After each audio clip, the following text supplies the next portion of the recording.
Bismillahirrahmanirrahim. Assalamualaikum warahmatullahi wabarakatuh. Alhamdulillah. Al-Bari Rahim, Al-Wasil Alim Ar-Rahmanir-Rahim. Wassalatu wassalamu ala asrafil anbiya wal mursalin Nabiyyina Muhammadin sallallahu alaihi wasallam wa ala alihi wa sahbihi ajma'in, amma ba'd. Baik teman-teman sekalian yang dimuliakan Allah, setelah memuji Allah dan bersolawat kepada baginda Rasul sallallahu alaihi wasallam, InsyaAllah hari ini kita lanjutkan lagi ya dalam kitab bahasan Mahkota Pengantin halaman ke-13. Kalau teman-teman mengikuti di part sebelumnya, kita tuh udah bahas sampai pada halaman ke-13 di part paragraf yang bagian atasnya. Hadis riwayat Ibnu Majah di mana ketika itu baginda Nabi yang mulia Sallallahu alaihi wasallam beliau bersabda, "Takhayyaru linutafikum wankihul akfa'a wa ankihu ilaihim." Pilihlah wanita yang benar-benar baik untuk kalian menempatkan benih kalian padanya. Nikahilah dengan yang sekufu. Menikahlah dengan yang sekufu. Sekufu itu maknanya sepadan ya. Ini anjuran baginda Nabi juga. Jadi kalau bicara sekufu ini nanti ada banyak aspek. Bicara tentang sekufu termasuk dalam satu suku di dalamnya, satu pendidikan, satu kekayaan. Kemudian bahas apa lagi? Bahas satu cita rasa, satu selera, satu visi misi. Ini juga bilangan atau bahasannya apa ya? Ini juga termasuk dalam bahasan sekufu. Yang sepadan lah, bisa dibilang juga sepadan demikian. Tapi bukan berarti di luar daripada itu nggak boleh. Bukan berarti kalau kita menikah lintas suku, lintas negara itu nggak boleh. Enggak, tetap boleh. Sekufu yang lebih penting dalam hal ini tentu adalah sekufu tentang keimanan. Sekufu tentang kalimat la ilaha illallah yang selalu terpatri dalam kehidupan. Sekufu dalam agama ini yang paling penting. Kemudian kemarin juga kita udah bahas tentang menikah dengan yang sekufu. Itu juga sudah kita bahas tentang air. Kalimat ini juga nih. Air bau busuk itu berawal dari busuknya tanah. Kebusukan satu kaum itu berawal dari kebusukan nikahnya. Jadi termasuk kalau kita ingin mendapatkan air yang bersih, yang bagus, juga bersihkan dulu tanahnya, tempat bercocok tanamnya. Jadi kalau bicara tentang hal ini, himbauan dari Nabi adalah kita memilih tanah yang bagus untuk nanti kita menanam benih di dalam tanah tersebut. Tentu dalam hal ini adalah memilih seorang istri yang bagus. Karena pada wanita itulah kita nanti akan sebagai seorang laki-laki menaruh benih pada wanita tersebut. Itu teman-teman, by the way, hari ini kita lanjutkan bahasan kita. Menikah itu merupakan sunnah para rasul. Bahasan Mahkota Pengantin halaman ke-13. Di antara dalil yang menunjukkan bahwa menikah itu adalah sunnahnya para rasul adalah Quran surah Ar-Ra'd. Surah Ar-Ra'd itu surah nomor ke-13. Ayatnya ada pada ayat yang ke-38. A'udzubillahi minasyaitonirrajim. Walaqad arsalna rusulan min qablik waja'alna lahum azwajan wa dzurriyyah. Dan sesungguhnya kami Allah telah mengutus beberapa rasul sebelum kalian dan kami memberikan pada mereka istri-istri dan keturunan. Maknanya Nabi dan Rasul sebelum baginda Rasulullah SAW Muhammad, baginda kita yang mulia, Nabi Muhammad SAW, sebelum baginda kita diutus, nabi-nabi, rasul-rasul sebelum beliau, itu juga Allah berikan pasangan kepada mereka. Allah berikan pada mereka istri-istri, juga keturunan-keturunan. Dan ini termasuk di antara sunnahnya para nabi, sunnahnya para rasul itu adalah menikah. Kemudian Nabi juga bersabda dalam hadis riwayat Imam Ahmad, arba'un min sunanil mursalin. Ada 4 sunnahnya para rasul. Yang pertama at-ta'attur, memakai wewangian, memakai parfum. Yang kedua wan nikah, dan menikah. Nah, bahasan kita ini ada di poin yang kedua, bahwa wan nikah dan pernikahan itu masuk di antara sunnahnya para rasul. Yang ketiga wasiwak, dan bersiwak. Jadi kalau teman-teman bersiwak pun, teman-teman meniatkan untuk meneladani baginda Rasul Sallallahu Alaihi Wasallam, teman-teman panen pahala karena teman-teman sedang menjalankan sunnahnya Rasulullah Sallallahu Alaihi Wasallam. Yang keempat wal haya, punya sifat malu.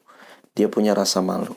Itu juga termasuk di antara sunnahnya para rasul. Jadi ada 4 ya sunnahnya Nabi atau sunnahnya para rasul. Yang pertama ta'atur, pakai parfum. Yang kedua nikah. Yang ketiga bersiwak.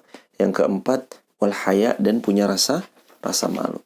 Jadi kalau 4-4-nya teman-teman satu waktu melakukan, niatkan tuh bukan hanya sekedar ya udahlah, saya harus punya rasa malu nih karena sebagai orang yang hidup bertetangga harus punya rasa malu.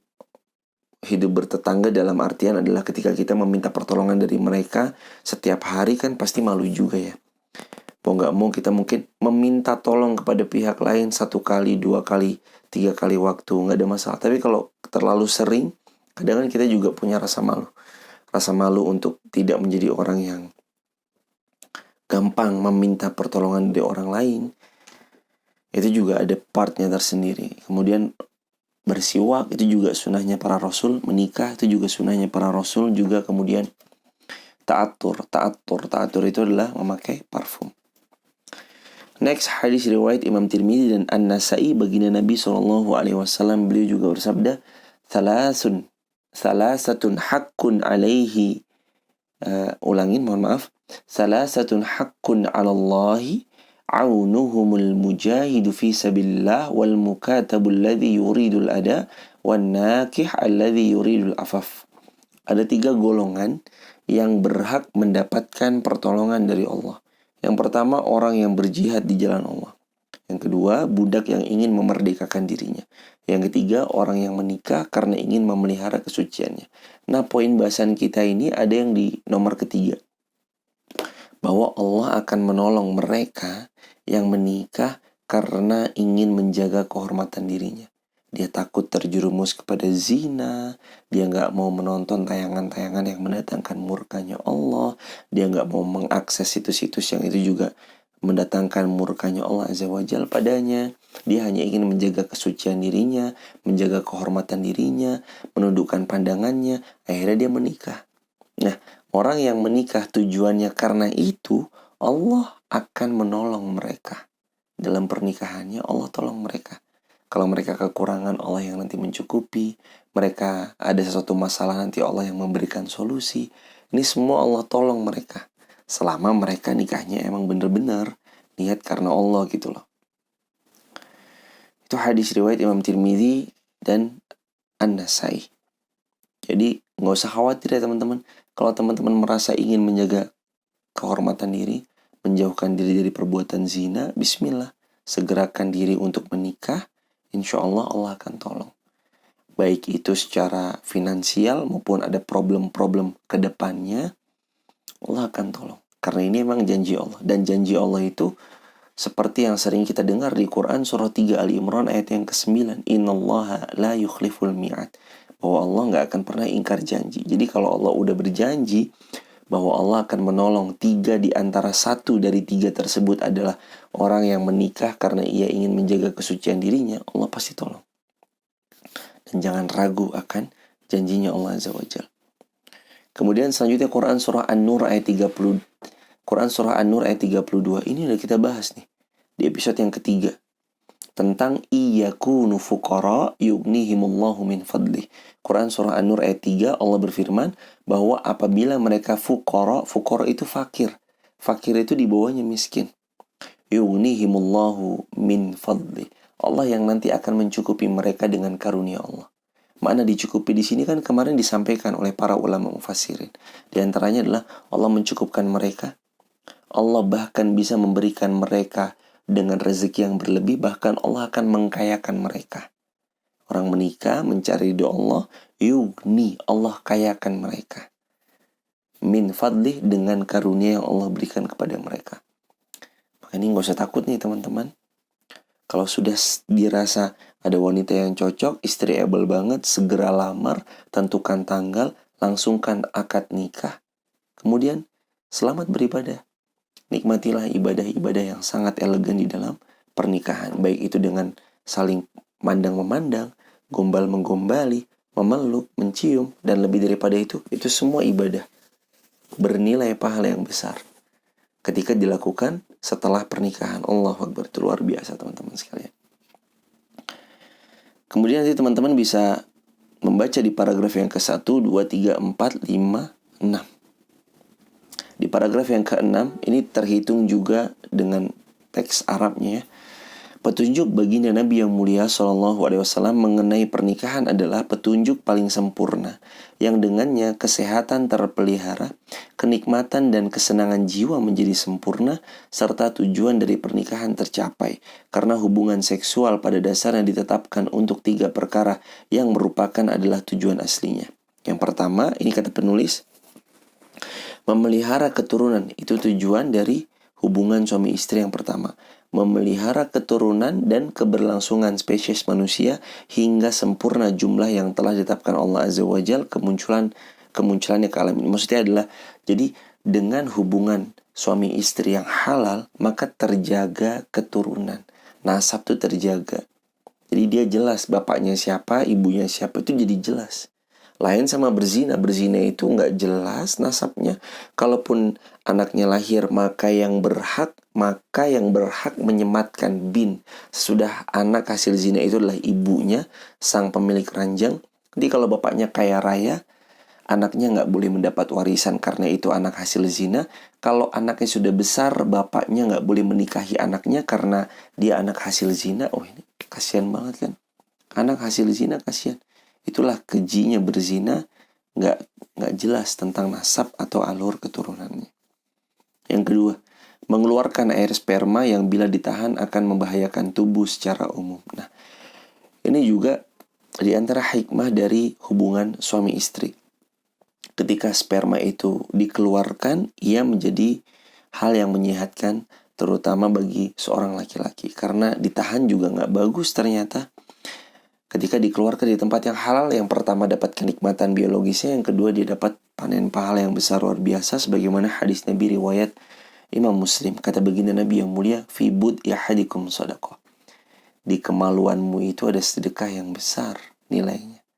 Kata sahabat bertanya, ya Rasul, kalau kami kelon sama istri kami, apakah kami panen pahala? Nabi bilang, lah kalau kamu kelon sama wanita yang haram, wanita yang bukan mahram, wanita yang tidak halal bagimu, wanita yang haram tadi, apa kamu kelonin dia kamu dapat dosa? Jawabannya iya, berzina maksudnya dapat dosa. Wa kadzalika idza wada'aha fil halal kana lahu ajr. Demikian juga kalau kamu kelon pada yang halal, kamu meniduri istrimu, berhubungan dengan istrimu yang halal, kana lahu ajr. Kamu panen pahala. Pahalanya pahala yang besar. Tentu ini pahala hanya bisa diraih oleh mereka yang sudah menikah. Maka segerakan dalam menikah. Semoga Allah mudahkan. Poin yang ketiga, melepaskan keinginan meraih kelezatan dan bersenang-senang dengan kenikmatan. Ini juga diantara faidah di dalam hubungan suami istri. Para dokter terkemuka, ini di halaman bawahnya sampai halaman ke-15 bagian atas. Para dokter terkemuka berpendapat bahwa hubungan seksual adalah salah satu faktor untuk memelihara kesehatan. Galinus mengatakan, pada umumnya, inti yang terdapat pada sperma adalah api dan udara, sementara campurannya adalah panas yang lembab, karena ia merupakan darah murni yang dihasilkan oleh anggota tubuh yang asli. Jika keutamaan sperma sudah terbukti, maka ketahuilah bahwa tidak seyogyanya mengeluarkannya kecuali untuk mendapatkan keturunan, mengeluarkan apa yang tertahan darinya. Jadi, memang seyogyanya seorang laki-laki, Allah titipkan di dalam tubuh beliau sperma untuk dikeluarkan pada tempat yang halal. Di antara tempat yang halal adalah di dalam kemaluan istrinya. Dan ini termasuk perbuatan yang diperbolehkan, bahkan mendapatkan pahala jika suami istri itu melakukan hubungan. Tentu ini pahala yang besar luar biasa, yang memang sebagai bentuk ibadah bagi orang yang sudah menikah. Kemudian di paragraf yang kedua di halaman ke-15. Karena itu, jika terus tertahan, maka ia dapat menyebabkan berbagai penyakit yang buruk, diantaranya was-was, gila, stres, dan selainnya. Dengan melampiaskannya, acap kali dapat membebaskan dari penyakit-penyakit tersebut. Jika sperma lama tertahan, maka ia rusak dan terurai menjadi esensi yang mengakibatkan berbagai penyakit yang buruk, sebagaimana telah kami sebutkan di awal. Karenanya sperma itu dikeluarkan oleh tubuh secara alamiah lewat mimpi jika banyak tertimbun di sana dengan tanpa hubungan seksual. Nah, kadangkala juga demikian. Ini sebagaimana yang diutarakan dalam kitab ini di halaman ke-15 paragraf yang kedua. Jadi kadang laki-laki itu bermimpi kemudian mengeluarkan karena sudah saking tertimbunnya. Jadi memang sebaiknya dikeluarkan dalam bentuk beribadah hubungan suami suami istri. Kemudian sebagian salaf mengatakan di halaman 15 di paragraf yang ketiga ya. Sebagian salaf mengatakan seorang laki-laki semestinya membiasakan diri akan 3 hal. Tidak meninggalkan berjalan jika ia memerlukan 1 hari maka ia sulit melakukannya. Maksudnya hendaknya dia membiasakan jalan kaki. Tidak meninggalkan makan karena ususnya akan menyempit, jadi hendaknya dia mewajarkan juga dalam makannya. Jadi kalaupun berpuasa, maka kata Nabi yang mulia, sebaik-baik puasa itu adalah puasa Daud. Sehari puasa, sehari berbuka. Ini puasa sunnah ya. Lain kalau puasa wajib. Kalau puasa wajib setiap hari memang harus dilakukan ya puasa Ramadan. Kemudian yang ketiga, hendaknya dia tidak meninggalkan hubungan suami istri. Maksudnya adalah perintah kata para ulama saleh terdahulu, hendaknya dia melazimi hubungan suami istri. Karena jika sumur tidak ditimba, maka hilang airnya. Muhammad bin Zakaria rahimahullah beliau berkata, barang siapa yang meninggalkan hubungan seksual dalam waktu yang lama, maka kekuatan syarafnya melemah, alirannya tersumbat, dan kemaluannya tidak berfungsi. Ia berkata, aku melihat segolongan orang yang meninggalkan hubungan seks karena sejenis kezuhudan. Maksudnya dia tuh gak mau berhubungan suami istri karena sejenis kezuhudan, tapi ini zuhud yang dalam artian konotasinya negatif ya. Karena zuhud itu sejatinya adalah konotasinya positif. Dia menjadikan dunia hanya di genggamannya, bukan di hatinya. Maka badan mereka menjadi dingin, gerakan mereka menjadi sulit, dan mengalami keputusasaan dengan tanpa sebab. Syahwat dan kekuatan mereka melemah. Ini diantara apa yang disampaikan oleh Muhammad bin Zakaria tentang orang yang meninggalkan hubungan suami istri. Jadi memang sudah seharusnya ketika seseorang itu mencapai pada usia yang memang sudah selayaknya menikah, hendaknya yang pertama dia menyegerakan menikah, yang kedua mereka sering-seringlah beribadah dalam ranah suami istri, yang ketiga banyak-banyaklah untuk saling support dalam ketaatan. Karena baginda Nabi juga bersabda, 3 hal termasuk harta yang berharga. Yang pertama, hendaklah miliki lisan yang selalu berzikir. Yang kedua, milikilah hati yang senantiasa bersyukur. Yang ketiga, hendaklah kalian semua memiliki istri yang mukminah, yang mensupport kalian di dalam ketakwaan kepada Allah Azza wa Jalla. Jadi ini halaman ke-15 paragraf yang ketiga. Insya Allah kalau Allah mengizinkan kita akan melanjutkan di bagian-bagian paragraf yang terakhir. Kemudian pada halaman-halaman berikutnya. Sampai sini dulu kajian kita. Subhanakallahumma bihamdik. Asyhadu an la ilaha illa anta astaghfiruka wa atubu ilaik. Wassalamualaikum warahmatullahi wabarakatuh.